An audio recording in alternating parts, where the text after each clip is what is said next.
रघुपति कर संदेश अबु, सुन जननी धर धीर।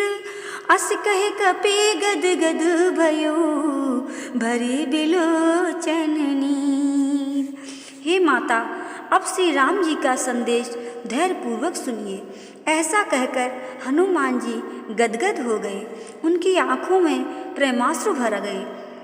कहु राम वियोग तब सीता, मोकहु सकल भय विपरीता।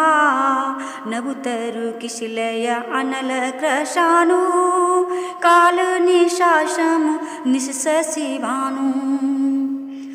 हनुमान जी बोले, श्री राम जी ने कहा है कि हे सीते, तुम्हारे वियोग में मुझे सब वस्तुएं विपरीत हो गई हैं। नए पत्ते अग्नि के समान, रात्रि काल के समान और चंद्रमा सूर्य के समान हो गया है। कुबले विपिने कुंत वन सरसा, बारे दे तपत तेल जैनु वर्षा। तेत रहे करत ते पीरा, उरग श्वास शम त्रिविदेश मीरा। और कमल वन भालों के वन के समान हो गए हैं। बादल मानो गरम तेल वर्षाते हैं। जो हितैषी थे वही अब पीड़ा देने वाले हो गए हैं। त्रिविध वायु सांप की फुसकार के समान हो गई है। कहूँ ते कछु दुख घटी होई, काहे कहा ये जान न कोई। तत्व प्रेम करो मम और तोरा, जाने तू प्रिया एक मन मोरा। कहने से दुख कुछ कम होता है, पर किससे कहूँ ये दुख कोई जान नहीं सकता। मेरे और तुम्हारे प्रेम का तत्व केवल एक मेरा मन ही जानता है।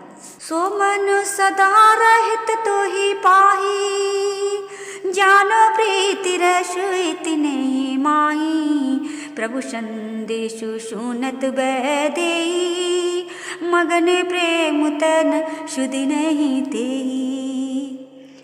सो है मेरा मन सदा तुम्हारे पास रहता है। मेरे प्रेम का सार इतने ही में जान लेना। श्री रामचंद्र जी का संदेश सुन सीता जी प्रेम में मग्न हो गई। उन्हें शरीर की भी शुद्ध नहीं रही। कहे कापी हृदय धीर धरु माता, सुमिरे राम सेवक सुखी दाता। उरि आनव रघुपति प्रभु ताई, सुनि मामु वचन तजो कदिराई।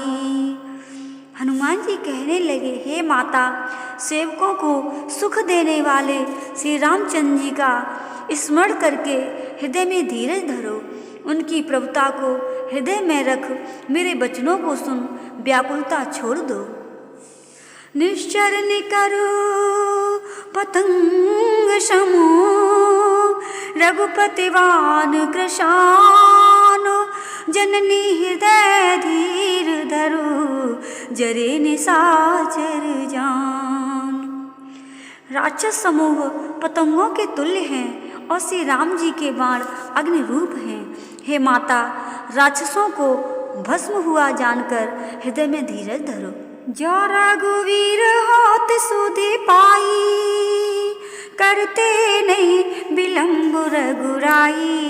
रामो बाण रवि उए जानकी, तम बरूथ कहाँ जातु धान की। हे जानकी जी, यदि श्री राम जी ने खबर पाई होती तो देर न करते। राम रूपी सूर्य के उदय होने पर राक्षसों की सेना रूपी अंधकार कहाँ रह सकता है। अवई माँ तुम्हें जाऊं लवाई, प्रभु आयुष नहीं राम दुहाई। कछुक दिवस जननी धरु धीरा, कपिन सहित आए हैं रघुवीरा। निश्चय मारे तो ही लह जय हैं, त्यों पुर नार दाद जसु गए हैं। हे माता, मैं आपको अभी लिवा ले चलूं, परंतु श्री राम जी की शपथ है कि उनकी ऐसी आज्ञा नहीं है। इसलिए हे माता, कुछ दिन धैर्य रखो। कपियों सहित श्री राम जी यहाँ आवेंगे और निशाचरों को मार करके आपको ले जावेंगे। उनका यश नारद आदि तीनों लोकों में गावेंगे। हैं श्रुत कपि सब तुम ही समाना, जातो दान अति भट बलवाना, मोरे हृदय परम संदेहा, सुनि कपि प्रगट कीन निज देहा। सीता जी ने कहा, हे पुत्र, सब बंदर तुम्हारे ही समान छोटे होंगे और राक्षस तो बड़े ही बलवान हैं, अतः मेरे मन में बड़ी शंका है। ये सुन हनुमान जी ने अपना स्वरूप प्रकट किया। कनक भूधराकार शरीरा, समर भयंकर यति बलवीरा, सीता मन भरोष तव भयो, पुनि लघु रूप पवन सुत लयो। स्वर्ण पर्वत के आकार का युद्ध में बड़ा ही डरावना और बलवान शरीर था। तब जानकी जी के मन में भरोसा हुआ। हनुमान जी ने फिर वही छोटा रूप धारण कर लिया। सुन माता शाखा मृगु, नहीं बल बुद्धि विशाल, प्रभु प्रतापो ते गरुड़ई, खाए परम लघु ब्याल। हे माता सुनो, बंदरों में बहुत बल बुद्धि नहीं है, परंतु प्रभु के प्रताप से छोटा सा सांप भी गरुड़ को खा सकता है। जय श्री राम।